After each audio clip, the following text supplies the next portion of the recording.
மத்திய பிரதேச மாநிலம் போபால் அடுத்த பர்கேடா பதானி பகுதியில் வகுப்பறையில் மாணவர்கள் படித்துக் கொண்டிருந்த போது திடீரென சிமெண்ட் மேற்பூச்சு பெயர்ந்து விழுந்து இருவர் காயமடைந்துள்ளனர். அந்த காட்சிகளை பார்க்கலாம்.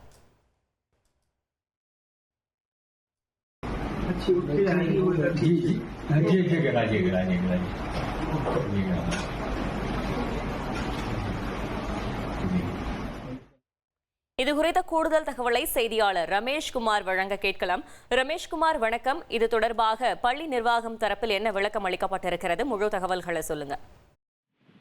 மத்திய பிரதேச மாநிலம் போபாலில் இருக்கக்கூடிய பர்கேடா பதானி என்ற பகுதியில் பிஎம்சி பள்ளி செயல்பட்டு வருகிறது. அதாவது பிஎம்சி என்பது இந்த திட்டத்தின் கீழ் தரம் உயர்த்தப்பட்ட பள்ளியாகும். நாடு முழுவதும் சுமார் 14,000க்கும் மேற்பட்ட பள்ளிகள் பிஎம்சி பள்ளிகளாக தேர்வு செய்யப்பட்டிருக்கின்றன. இந்த பள்ளியில் வகுப்பறை நடந்து கொண்டிருக்கும் போது திடீரென மேலே இருந்த கான்கிரீட் பிளாஸ்டர் ஒன்று திடீரென பெயர்ந்து விழுந்தது.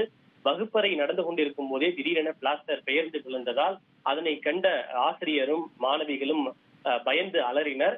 இது பிளாஸ்டர் பெயர்ந்து விழுந்ததில் 2 மாணவர்களுக்கு காயம் ஏற்பட்டிருப்பதாக கூறப்படுகின்றது. இருப்பினும் நல்வாய்ப்பாக யாருக்கும் எந்த விதமான உயிர் சேதமும் ஏற்படவில்லை.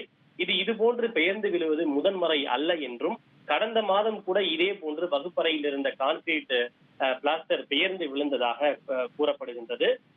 இந்த பிஎம்சி பள்ளிகள் திட்டத்திற்காக பல்லாயிரம் கோடி ரூபாய் செலவு செய்யப்படுகின்ற நிலையில் ஆரம்பிக்கப்பட்ட சிறிது நாட்களிலேயே இது போன்று பெயர்ந்து விழுவது ஊழல் மற்றும் கவனக்குறைவு காரணமாகவே இத்தகைய நிகழ்வுகள் நடைபெறுவதாக பல்வேறு சமூக ஆர்வலர்களும் அரசியல் கட்சிகளும் குற்றச்சாட்டுகளை முன்வைத்திருக்கின்றனர். தகவல்களுக்கு நன்றி ரமேஷ்குமார். ட்ரெண்ட ஃப்ரெண்ட் ஆக்கிக்கோங்க. தந்தி டிவியின் சப்ஸ்கிரைபர்ஸ் அண்ட் ஃபாலோவர்ஸ் குடும்பத்துல நீங்களும் இணையுங்க.